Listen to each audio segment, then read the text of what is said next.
The movie I chose to do is Forrest Gump, and the character I'm focusing on is also Forrest Gump. At the beginning of the movie, we see that Forrest has a physical disability that causes him to need braces on his legs.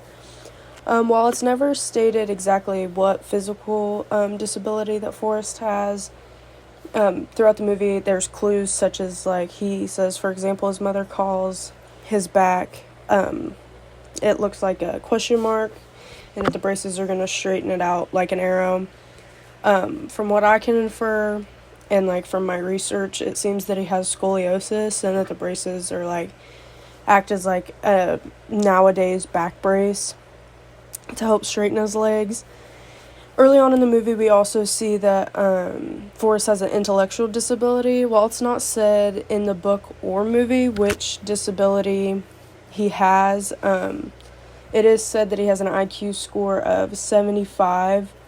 And then from like my research and stuff, it's believed that he has autism or Asperger's syndrome. Forrest never thought that he was less than, despite many people telling him that he was. But due to his caring mother, she never let him believe that he couldn't do anything or be whoever he wanted to be. For example, when he was asked what was wrong with his legs, he responded, my legs are just fine and dandy, thank you. Forrest then goes on to play college football. He fought in the Vietnam War. He ran across the country and became captain of a shrimp boat while making many friends and building relationships along the way. For Forrest's disabilities, I don't think that they were represented very accurately. Just because, like, they never said exactly what he had. He was more referred to as, like, dumb, and, like, slow. He was never referred to as, like, autistic or, like, having scoliosis. In one of the scenes, he was running from some bullies in high school and happened to run through, like, the high school's football practice. And college scouts saw him, and they were like, who is that? And he was referred to as the local town idiot. Instead of being like, using more appropriate definitions, you would describe someone. I think that Forrest's disabilities are both represented in a positive and negative light, but I would say probably more in a negative light. Just because I think throughout most of the movie it shows the stereotypes against his disability. And sometimes they show like how that can be diminished by, like, for example, when he was on the bus, Jenny asked him, "Are you stupid or something?" And Forrest responded, "My mother always said stupid is as stupid does." Which I think is a good representation of, like, showing how some of those stereotypes can be diminished.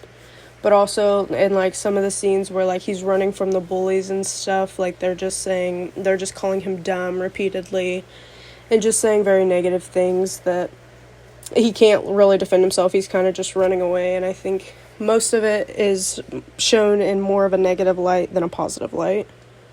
In the movie, it does show some of Forrest's time in elementary school.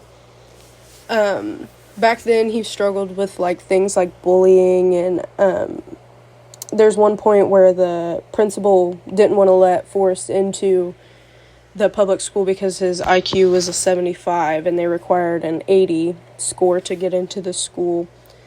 And then his mother goes on to do things to get him into the school. But I think if he was in today's school system, I think he would struggle with things like physical activities such as, like, gym class and, like, being physical at recess and things, just because he did have leg braces, which made it more difficult for him to walk and things. And then on the more of the academic side, I think he would struggle with if he didn't have, like, a one-on-one aid or, like, time to be pulled to work on things, such as, like a Title I for, like, reading and things. In the movie, they showed Jenny helping him, like, outside of school and stuff, but I don't think he received that in class, actually, but I think that he would struggle with those things in today's school systems. I think this movie specifically does both. It kind of harms and helps. It can help by like representing like the struggles that Forrest had to go through and like the obstacles that he had to go over. But I think it can also harm just because it doesn't specifically name the disability, and it kind of passes over it and describes him more as just like a just weird and like slow. It doesn't I think accurately represent the disability in the way that it could have been to make this more of a helpful representation for society, the perspective that society has on people with disabilities.